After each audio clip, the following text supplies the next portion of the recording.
Twelfth class के जितने भी हमारे स्टूडेंट्स ये वीडियो देख रहे हैं उन सबको मैं ये रिमाइंड कर देना चाहता हूँ कि नवंबर का महीना शुरू हो चुका है। नवंबर, दिसंबर, जनवरी, फरवरी में प्रैक्टिकल एग्ज़ाम, मार्च में थ्योरी एग्ज़ाम, यानी कि सिर्फ 3 महीने नवंबर, दिसंबर, जनवरी बचे हैं एग्ज़ाम के लिए। हेलो स्टूडेंट्स, हाय स्टूडेंट्स बोल के और सुन के टाइम वेस्ट करने के लिए और टाइम ही नहीं है तुम स्टूडेंट्स लोगों के पास, क्योंकि एग्ज़ाम को ना ही तुम रोक पाओगे और ना ही तुम खुद को एग्ज़ाम देने से रोक पाओगे। अगर रिजल्ट चाहिए तो अभी वक्त है, यूटिलाइज़ करो। तो थंबनेल से तो पता चल ही गया होगा कि ये वीडियो में हम क्या डिस्कशन करने वाले हैं। बायोलॉजी पेपर का रिप्रोडक्शन इन एंजियोस्पर्म चैप्टर से कुछ मल्टीपल चॉइस क्वेश्चन डिस्कशन करेंगे। और आज का ये रिवीजन इसलिए भी ख़ास है क्योंकि जहाँ से हम लोग ये डिस्कशन कर रहे हैं उसमें कुछ आंसर्स गलत दिया गया है, जिसको मैं करेक्शन करके तुम सबको बताऊंगा।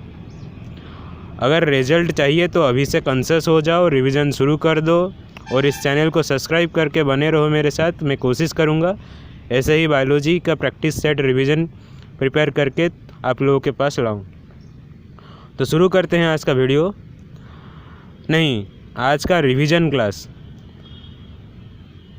ये रिवीजन क्लास बाई लैंग्वेज यानी कि by language both English and Hindi में हम लोग रिवीजन करेंगे ताकि सभी स्टूडेंट्स के लिए आसानी हो। तो बढ़ते हैं फर्स्ट क्वेश्चन की तरफ। मल्टीपल चॉइस क्वेश्चन है हम रिवीजन करने वाले हैं रिप्रोडक्शन इन एंजियोस्पर्म चैप्टर से। बढ़ते हैं फर्स्ट क्वेश्चन की तरफ। First question is micropyle occurs in dash. देख रहे हैं 4 ठो ऑप्शन है हमारे सामने। Micropyle occurs in dash, ovary, seed, ovule और लास्ट ऑप्शन है बोथ बी एंड सी। तो हमको पता है माइक्रोपाइल हमने पढ़ा था, स्ट्रक्चर ऑफ ओव्यूल में हमने माइक्रोपाइल पढ़ा था। Integuments cover all the part of the nucellus excluding a single opening which is known as your micropyle. तो माइक्रोपाइल ओव्यूल में भी देखा गया है, ओव्यूल में मिलता है, लेकिन ये micropyle also retained when the flower converts into fruit.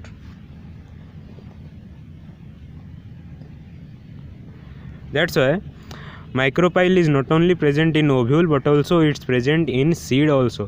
Through this micropyle or the small opening, seed absorb water and imbibition process of the seed occurs. That's why इसका करेक्ट आंसर होगा both B and C. Both ये seed और ovule में micropyle पाए जाते हैं, तो correct answer is both B and C. तो नेक्स्ट क्वेश्चन की तरफ हम लोग मूव करते हैं। नेक्स्ट क्वेश्चन, सेकंड क्वेश्चन है route used by pollen tube for entering ovule is dash. Route refers to your pathway. So for by which pathway pollen tube enter into ovule? We know that pollen tube enter into ovule by means of 3 routes, by means of integuments, by means of chalaza and by means of micropyle. This 3 are use होते हैं। ये तीनों के मदद से तुम्हारे pollen tube अंदर घुस सकते हैं ओव्यूल के अंदर। If pollen tube enter through micropyle, इसका भी एक तो नाम था माइक्रोपाइल पोर होता है, इसीलिए porogamy. Pollen tube enter through micropyle is called porogamy. Pollen tube enter through chalaza is called chalazogamy and pollen tube enter through integuments it's called your mesogamy. That's why any of this ये होगा तुम्हारा correct answer question number 2 का। Any of above होगा correct answer. Then move करते हैं question number 3 की तरफ। Question number 3, sporopollenin occurs in dash. Sporopollenin हमने पढ़ा था। स्पोरोपोलेनिन इज एंजाइम होता है जो कि तुम्हारा रिकॉग्नाइज करने में मदद करता है। सो स्पोरोपोलेनिन पोलेन वाल के एक्साइन वाल में होता है। Sporopollenin is enzyme chemical present in the exine wall of the pollen वाल। 2 वाल थे पोलेन वाल का, एक्साइन इंटाइन, तो एक्साइन होगा इसका correct answer. Then question number 4। Question number 4, male gametes are formed by which cell. Question आया है male gametes are formed by dash. Male gametes कैसे फॉर्म होते थे हमने पढ़ा है। Male gamete microsporogenesis, development of male gametophyte. Male gametes are formed by किस cell से तुम्हारे मेल गैमेट फॉर्म होते थे। मेल गैमेट फॉर्म होते थे तुम्हारे, याद करो 2 सेल थे मेल गैमेट, 2 सेल थे, vegetative cell, generative cell. Generative cell अंदर का जो स्मॉल सेल था वो था जेनरेटिव सेल। इस जेनरेटिव सेल का न्यूक्लियस डिवाइड होकर 2 ठो स्पर्म सेल में कन्वर्ट होता था। तो बाहर का रहता था बड़ा सा vegetative cell, inside with the generative cell wounded inside. So that's why the correct answer is B, generative cell होगा इसका correct answer. Then next question है type of pollination where animals act as pollinating agent. So animal के मदद से जो pollination होता है when animals are act as the pollinating agent. See here entomophily, entomo refers to insect, pollination by insect is called entomophily, pollination by water is called hydrophily, जहाँ hydro लगा वो water, pollination by air is called anemophily. So animals refers to zoo, animal, study of animal is zoology. So study of animal like that, pollination by animal is called your zoophily. zoophily होगा correct answer. ये pollination by agent के ऊपर एक question 100% आएगा, be ready for that. So question number 6, ovule integuments get transferred into dash when flower is converted into fruit, then integument converts into dash। हमको पता है integument का function क्या होता है। integument is the protecting layer which protect the main body part of the ovule nucellus, that's why integuments convert into a protecting part of the fruit। So which is the protecting part here? Seed coat. Seed coat is the protecting part which provide protection to the seed, that's why integument convert into seeds, seed coat। Then next number, question number 7,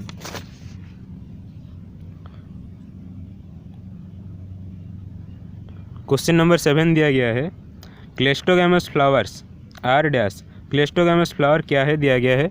wind pollinated, insect pollinated, self और bird pollinated. याद करो क्लेस्टोगैमस flower, क्लेस्टोगैमस और चेस्मोगैमस दो type के flower थे।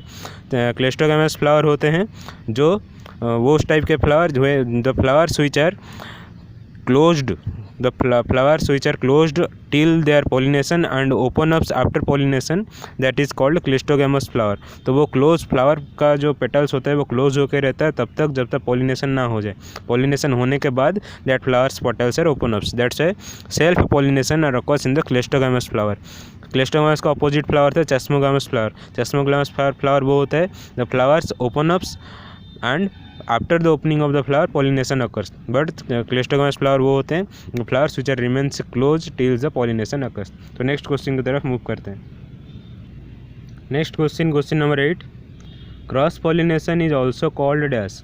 Cross pollination को और क्या कहा जाता था? देखो इसमें autogamy, auto refers to self, auto means self pollination, आलोगामी cross pollination, autogamy, allogamy, chasmogamy, क्लेस्टोगामी।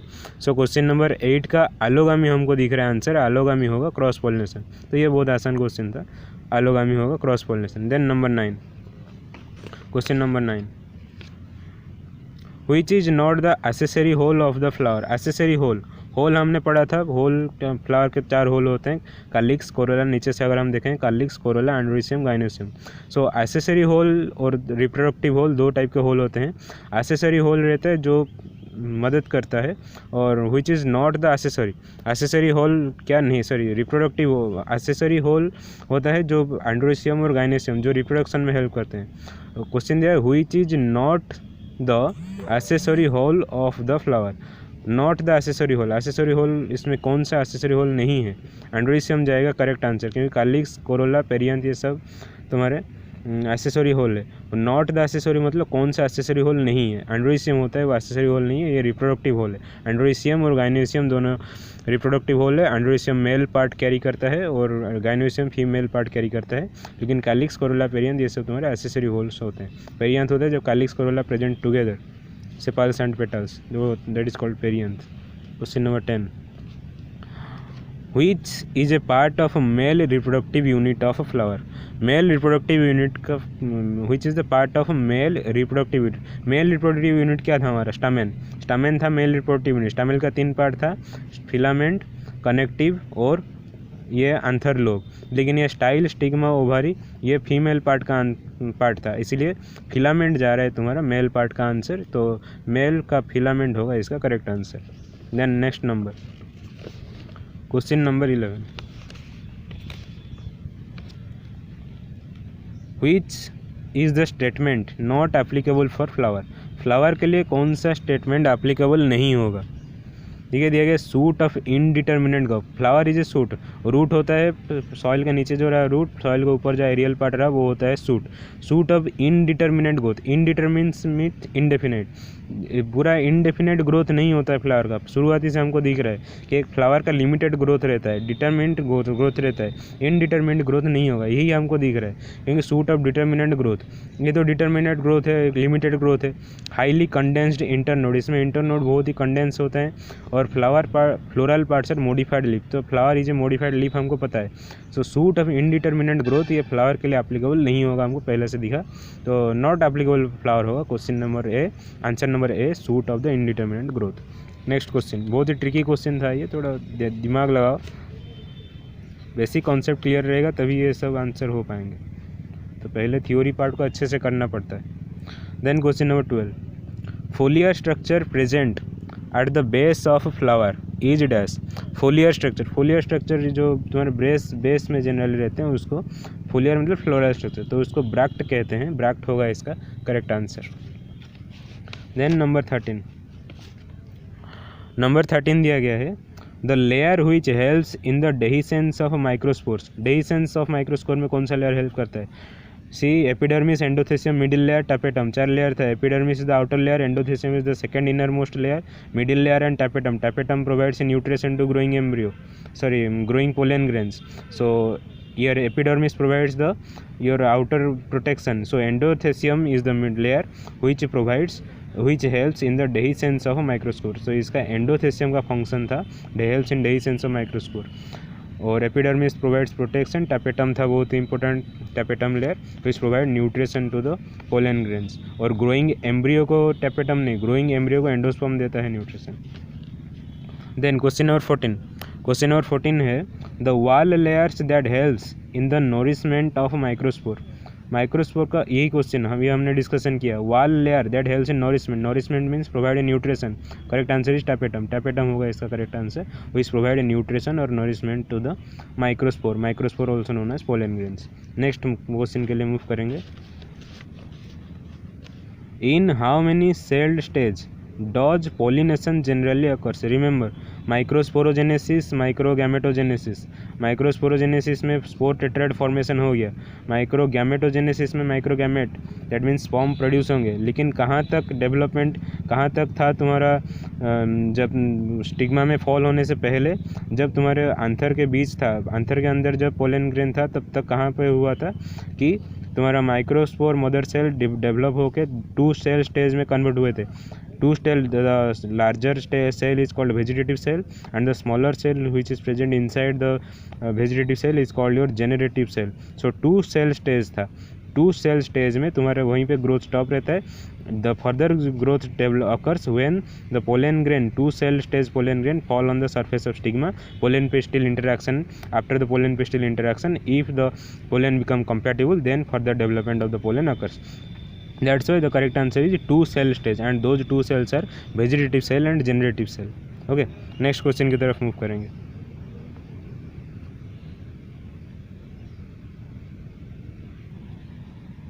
Then next question हमारे सामने question number 16, the stalk of the ovule is called dash.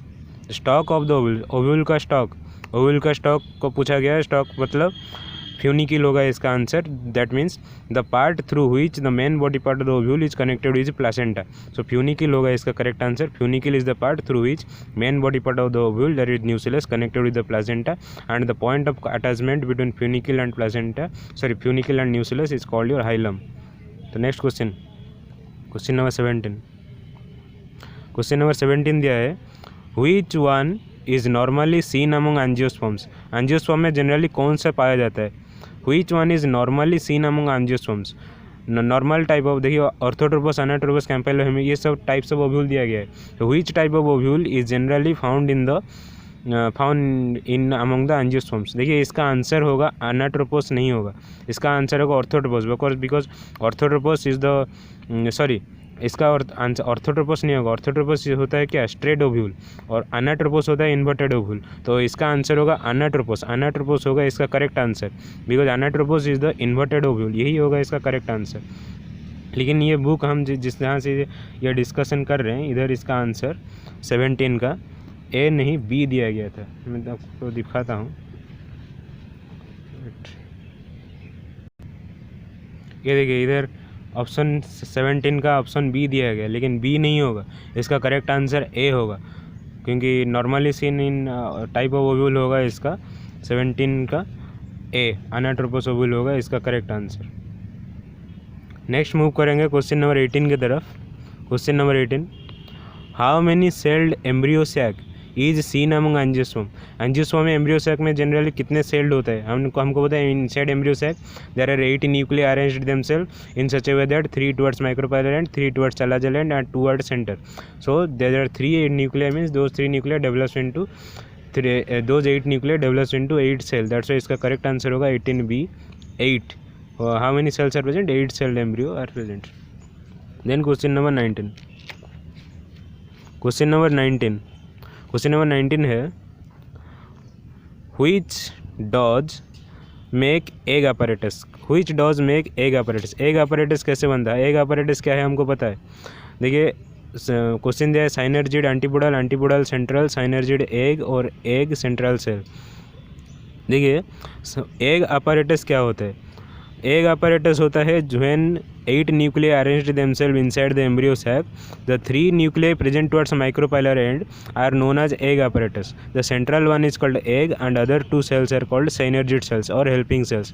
Those egg and helping cells or synergid cells together known as your egg apparatus। तो देखिए synergid cell और egg cell दोनों 19 का C होगा answer.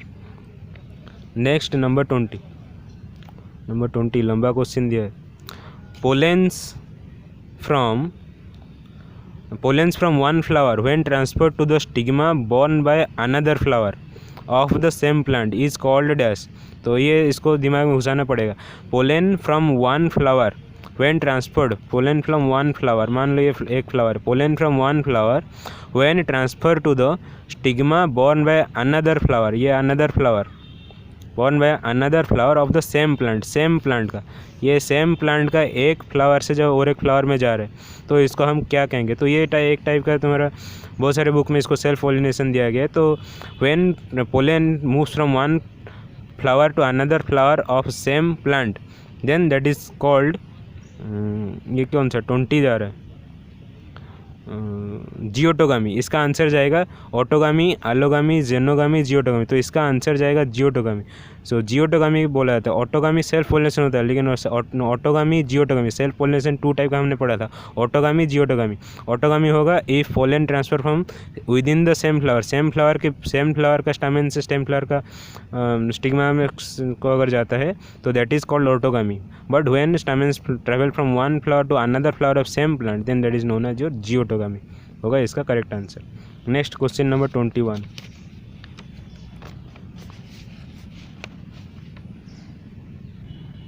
Next question number 21 है हमारे सामने, in which case shall there be always geitonogamy. Always geitonogamy हमने अभी डिस्कशन किया, जब when transfer of pollen occurs from one flower to another flower of same plant, तो सेम प्लांट के 2 flower हुए तब जाके जियोटोगामी होगा। So in which case shall be always geitonogamy हमने अभी डिस्कशन किया। फ्लावर्स यूनिसेक्सुअल, अगर यूनिसेक्सुअल फ्लावर हुआ, मान लो ये एक पेड़ है, suppose this is a tree where unisexual, suppose here only male flowers are born. So only male flowers अगर बॉर्न हुए तो ये तो यूनिसेक्सुअल मतलब मोनोइसियस प्लांट हुआ, डायोसियस प्लांट हुआ। डायोसियस मतलब when male and female born on the separate plant, separate organism. So इसमें अगर सिर्फ मेल डेवलप कर रहे हैं तो ये तुम्हारा डायोसियस मेल प्लांट होगा। सिर्फ मेल फ्लावर हुआ तो ये टोटल ट्री ही तुम्हारा मेल ट्री कहला जाएगा, जैसे कि तुम्हारा कुकुरबिता एक्सेट्रा। सो यूनिसेक्सुअल हुआ तो एक फ्लावर से और एक फ्लावर को पोलन ट्रांसफ़र नहीं कर सकता, क्योंकि एक फ्लावर मेल हुआ तो सभी फ्लावर तुम्हारे मेल होंगे। सेकंड क्वेश्चन दिया, सेकंड ऑप्शन दिया, फ्लावर्स हर्माफ्रोडाइट मीन्स बाइसेक्सुअल। अगर बाइसेक्सुअल फ्लावर जनरेट करता हो तभी जाके जियोटोग्रामी हो सकता है। एक फ्लावर से एक फ्लावर में जा सकता है, नहीं तो एक फ्लावर से और एक फ्लावर में आ सकता है। तो flowers with anthers and carpels maturing simultaneously, anther और कार्पेल अगर एक साथ मैच्योर नहीं करेंगे तो भी तुम्हारा जियोटोगामी नहीं हो सकता। Then flowers born on dioecious plant, flowers born on dioecious plant. Dioecious plant वही है जैसे कि man is a dioecious animal. Man is a dioecious means both male and females are present separate from each other, मतलब that means born on both separate organism. So अगर dioecious हुआ तो अगर ये मेल फ्लावर अलग होता है, female flower अलग, फीमेल प्लांट अलग है, तब जाके भी तुम्हारा जियोटोगामी नहीं हो सकता, क्योंकि एक ही प्लांट में मेल भी चाहिए और फीमेल चाहिए, तभी जाके जियोटोगामी होगा। अगर एक फ्लावर में मेल और फीमेल दोनों चाहिए तो ये कुछ टाइप का प्लांट होना चाहिए। तो ये किस टाइप का प्लांट होना चाहिए? बाइसेक्सुअल प्लांट होना चाहिए। The plant must be a bisexual to contain both male and female flowers. If a plant is only male plant, if a plant is only female plant, then that plants are called dioecious. So dioecious नहीं होना चाहिए, हमको कैसा चाहिए? Bisexual means hermaphrodite plant इसका answer होगा। 21 का correct answer B होगा, लेकिन इधर भी शायद 21 का करेक्ट आंसर 21 का इधर करेक्ट आंसर ए दिया गया, लेकिन 21 का करेक्ट आंसर ए नहीं होगा, इसका करेक्ट आंसर बी होगा। नेक्स्ट मूव करेंगे नेक्स्ट क्वेश्चन की तरफ। 22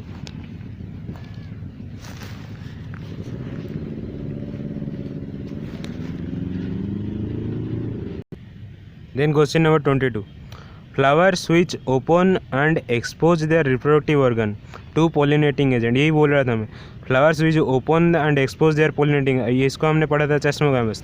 क्लेस्टोगैमस होता है remains close till pollination and open after pollination, लेकिन चेस्मोगैमस होता है पहले ओपन होता है फिर पोलिनेशन होता है।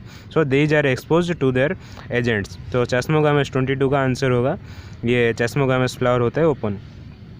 फिर next 23 number question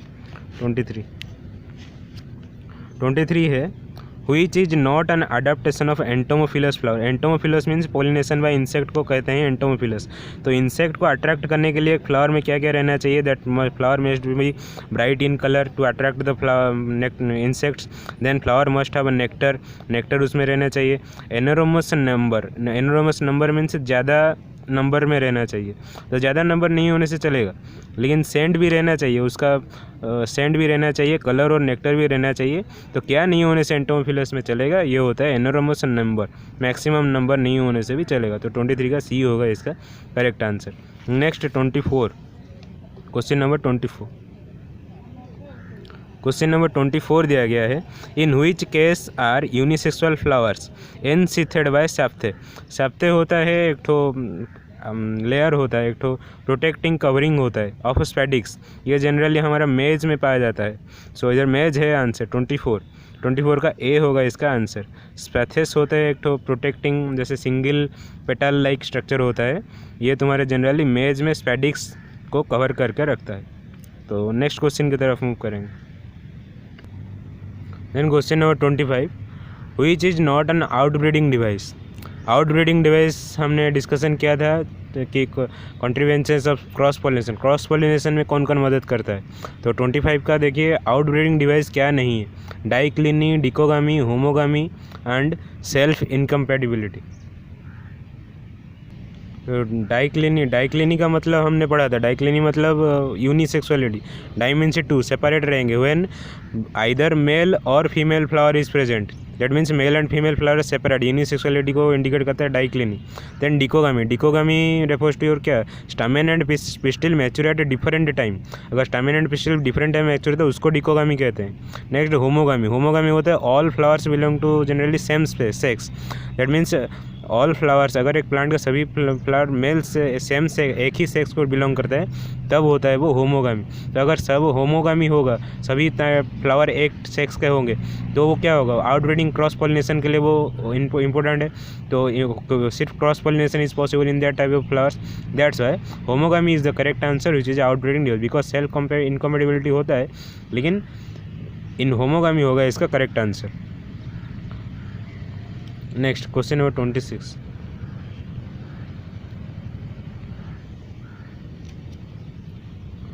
self incompatibility इधर क्या होता है, सेल्फ इनकम्पेटिबिलिटी अगर होता है जब सेम जेनेटिक स्पेसिस का पोलन फॉल होता है तब जाके सेल्फ इनकम्पेटिबिलिटी रहता है। तो कंपेटिबिलिटी सेल्फ इनकम्पेटिबिलिटी नहीं होगा, होमोगामी होगा इसका आंसर। क्योंकि होमोगामी होता है जब सभी flower all flowers belong to a same sex. तो अगर सभी flower belong to same sex होगा तो होमोगामी होगा, तो होमोगामी होगा। सभी फ्लावर अगर सेम सेक्स होगा, सभी फ्लावर अगर फीमेल हुए तो मेल चाहिए, मेल आउटब्रीडिंग होगा, क्रॉस पोलिनेशन होगा। So homogamy is the answer. Next question number 26. Which is not an advantage of cross pollination? Cross pollination का कौन सा तुम्हारा एडवांटेज में नहीं जाता? देखिए हेल्दियर ऑफस्प्रिंग, हेल्दियर ऑफस्प्रिंग जरूर होगा क्रॉस पोलिनेशन में। अडेप्टेड ऑफस्प्रिंग, अडेप्टेड होगा, हाइब्रिड से नहीं होगा। लेकिन डैमेज पोलन, पोलन डैमेज नहीं होगा। तो इसी यही होगा करेक्ट आंसर 26 का। देन क्वेश्चन नंबर 27 दिया गया है entering of pollen tube through micropyle. यही हम डिस्कशन कर रहे थे शायद 1 या 2 क्वेश्चन में। Entry of pollen tube through micropyle, micropyle होता है pore, that's why it is porogamy. Porogamy होता है entry of micropyle through pore. Chalazogamy through chalazogamy. Mesogamy होता है थ्रू योर एंटीग्यूमेंट्स। फिर हॉर्कोगामी, हॉर्कोगामी इधर दे दिया। हॉर्कोगामी का मीनिंग नहीं है मेरे का। हॉर्कोगामी होता है spatial separation of anther and stigma. Anther and stigma जो सेपरेट होकर रहते हैं तब उसको होमोगामी कहते हैं। ये रहा सेपा स्टिग्मा, ये रहा स्टैमेन, ऐसे सेपरेट होते तो हॉर्कोगामी। तो क्वेश्चन नंबर 28 को जाएंगे। 28 दिया है entering of pollens through integument. ये डिस्कशन किए इंटीग्यूमेंट से थ्रू जाएगा तो इसको मेजोगामी कहेंगे। 28 का डी होगा आंसर। देन क्वेश्चन नंबर 29 क्वेश्चन दिया है when male and female flowers born on separate plant then the condition. Male and female flower born on separate plant, जैसे कि मैंने अभी कहा डायोसियस होता है, man is a dioecious animal. Dioecious animal मतलब क्या, when male and female parts are born on different organism. तो अगर वैसे ही मेल और फीमेल डिफरेंट प्लांट में डेवलप करेंगे तो ये इसका आंसर डायोसियस होगा। 29 का डायोसियस होगा इसका करेक्ट आंसर। मोनोइसियस होता है व्हेन यूनिसेक्सुअल को, पॉलीगैमस नहीं होगा, होमोगैमस नहीं होगा। तो इसका 29 का बी होगा इसका करेक्ट आंसर डायोसियस। लेकिन इधर देखते हैं हम लोग आंसर में क्या दिया है। इसका आंसर शायद देखिए, इसका आंसर 29 का डी दिया गया। 29 का आंसर डी नहीं होगा, होमोगैमस नहीं होगा। होमो मीन्स सेम, तो डायोसियस होगा इसका करेक्ट। नेक्स्ट क्वेश्चन की तरफ मूव करते हैं। 30 question number 30। Which is the first called off sporophytic, called नहीं ये सेल्ड होगा, sailed CE। Which is the first cell of sporophytic generation? Sporophytic generation का फर्स्ट सेल पूछा गया। स्पोरोफाइटिक जनरेशन हमको जानते हैं ये हर जगह होता है। Sporophytic generation which carry spore that is the zygote. Zygote होगा इसका correct answer. Zygote is the first cell of sporophytic generation. Next move करते हैं question number 31। Which is the last cell of a female sporophyte? Last cell of female sporophyte पूछा है। Female sporophyte का last stage याद करो, megaspore mother cell. Megaspore mother cell से megaspore mother cell divide होके तुम्हारा 4 सेल स्टेज देते थे, जिसमें से तुम्हारा एम्ब्रियो सैक डेवलप होता था। सो मेगास्पोर मदर सेल होता है तुम्हारा last cell of a female sporophyte. अगर इस वीडियो को बैक करके हम आंसर देखेंगे, 29 को मैं दिखा रहा था जिस वक्त, तो इसमें भी 31 का आंसर गलत दिया है। 31 का आंसर सी होगा, मेगास्पोर मदर सेल। उधर कुछ और दिया था, तो ध्यान से देखना है। Megaspore, mega refers to your female, micro तो टोटली हट जाएगा, वो फीमेल के लिए होता है। ओवरी नहीं है, न्यूसेलस नहीं है। ओवरी न्यूसेलस फर्टिलाइजेशन के बाद डेवलप करेगा, अभी तो नहीं हुआ है। तो मेगास्पोर मदर सेल होगा इसका correct answer. Last cell of female sporophyte, उसके बाद स्पोरोफाइट के बाद गैमेटोफाइटिक जनरेशन शुरू हो जाएगा। मेगास्पोर मदर सेल होगा लास्ट वन। नेक्स्ट मूव करेंगे। नेक्स्ट क्वेश्चन क्या है? Question number 32। क्वेश्चन नंबर 32 क्या है? What is the fusion product? What is the fusion product of male gamete and central cell? Male gamete and central cell. Central cell, what is central cell? याद करो central.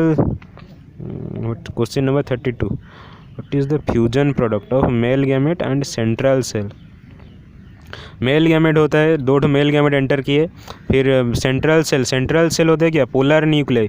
Embryo sac के centre में 2 nuclei होते हैं, उसको polar nuclei कहा गया। Polar nuclei fuses with each other to form a secondary female gamete. तो सेकेंडरी फीमेल गैमेट को भी सेंट्रल सेल बोल रहे हैं, क्योंकि ऊपर माइक्रोपाइलर एंड के तरफ रहेगा एग सेल और सेंटर में जो सेल रहेगा उसको भी वो सेंट्रल सेल बोला। सेंट्रल सेल के साथ जब गैमेट फॉर्म फ्यूज होता है डबल फर्टिलाइजेशन में, ट्रिपल फ्यूजन उसको कहते हैं, उसमें से क्या एंडोस्पर्म सेल तैयार बनता है, तो ट्रिप्लॉइड एंडोस्पर्म बनता है। ट्रिप्लॉइड एंडोस्पर्म जाएगा इसका करेक्ट आंसर, प्राइमरी एंडोस्पर्म होगा इसका करेक्ट आंसर। नेक्स्ट क्वेश्चन 32 के बाद क्वेश्चन नंबर 33 हमारे सामने है, how many nuclei do form male gametophytes in angiosperm. How many do form, ये थोड़ा सा गलत है, how many nuclei do form male gametophytes in angiosperm. Male angiosperm अगर देखेंगे तो कितने, how many nuclei, how many nuclei to form male gametes in angiosperm.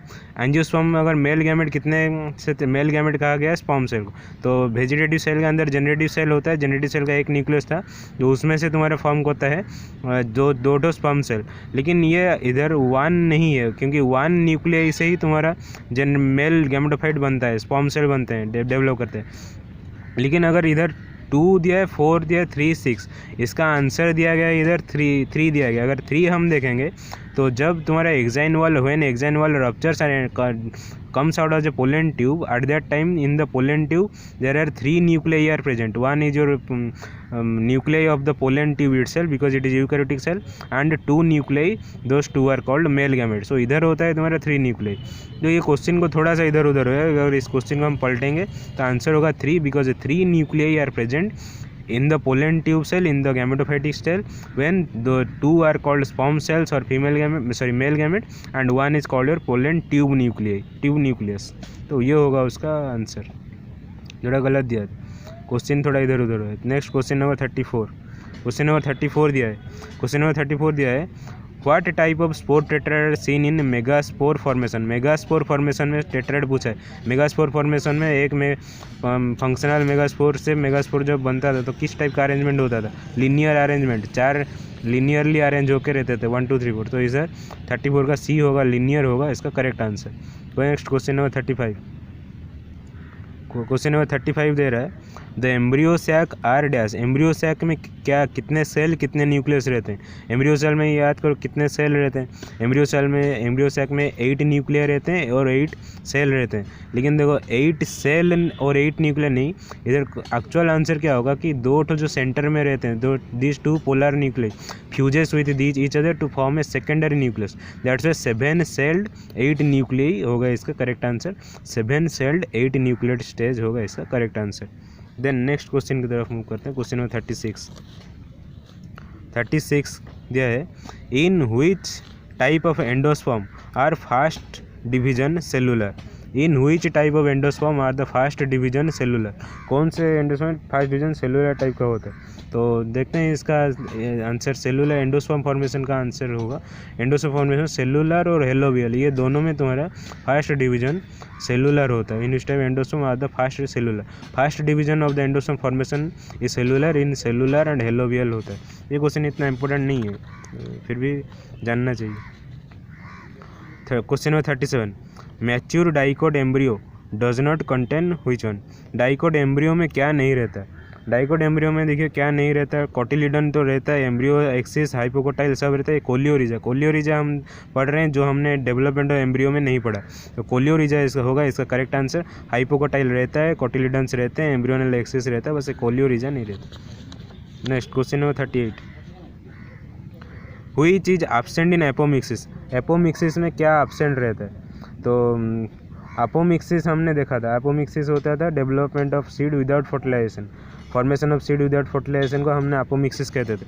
तो एपोमिक्सिस में सिनगैमी देखिए, सिनगैमी कहते हैं double fertilisation, meiosis double fertilisation, syngamy मतलब सिनगैमी ही नहीं होता एपोमिक्सिस में, तो इसी को आँख बूझ के मार देने से चलेगा। Next question number 39, question number 39 क्या दिया है, which one does not signify parthenocarpy. Parthenocarpy को क्या सिग्निफाई नहीं करता, तो question number 39, parthenocarpy fruit develops from nucellus develops from egg without egg cell without fruit develops from egg cell without क्या without fertilisation होगा तो double fertilisation and double fertilisation triple fusion parthenocarpy में नहीं होता, fertilisation ही नहीं होता, तो यही होगा इसका answer double fertilisation triple fusion. तो सीडलेस फ्रूट डेवलप होता है, डबल फर्टिलाइजेशन ट्रिपल फ्यूजन होगा इसका आंसर। ये डबल फर्टिलाइजेशन ही नहीं होता पार्थेनोकार्पी में। नेक्स्ट मूव करेंगे, next question number 40। Question number 40 दिया है apomixis means development of plant from dash. Apomixis means development of plant from double fertilisation triple fusion unfertilise egg. इस बार फर्टिलाइजेशन तो होता ही नहीं, अनफर्टिलाइज्ड एग होगा इसका करेक्ट आंसर। अनफर्टिलाइज्ड एग बीट सी होगा इसका करेक्ट आंसर। नेक्स्ट नंबर, तो क्वेश्चन नंबर 41 को हम जा रहे हैं। क्वेश्चन नंबर 41 लिखा है इधर the point of attachment of ovule is called dash. यही हमने पढ़ा था हाइलम, पॉइंट ऑफ अटैचमेंट होता है हाइलम और स्टॉक होता है funicle. Next question number 42 polyembryony is true if embryos arise from same dash. तो 42 होता है पॉलीएम्ब्रियोनी कहाँ से अराइज करते हैं, बहुत सारे एम्ब्रियो जब एक ही एम्ब्रियो सैक से डेवलप करते हैं तभी होता है वो पॉलीएम्ब्रियोनी। तो 42 का आंसर होगा एम्ब्रियो सैक, करेक्ट आंसर।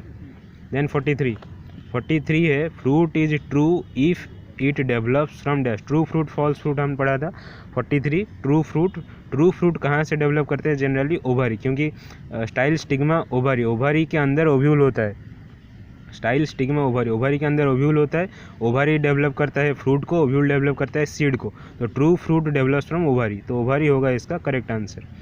और क्वेश्चन नहीं, और इसका आंसर शीट दिया है। तो इतना हमने इधर का एक तो सेट का हमने क्वेश्चन आंसर डिस्कशन किया। Multiple choice question reproduction in angiosperm बहुत ही इंपॉर्टेंट है, बहुत ही तुम्हारे लिए हेल्पफुल होगा अगर तुम अच्छे से ध्यान दे के पढ़ रहे हो, कर रहे हो, क्योंकि +2 का एग्ज़ाम होने वाला है, आ गया है, होने ही जा रहा है। अगर अभी से तुम प्रिपेयर करोगे तो कुछ रिजल्ट लेके जाओगे। So be conscious and do your revisions. So मैं ऐसे ही और कुछ आंसर प्रैक्टिस सेट लेके आऊँगा तुम्हारे सामने।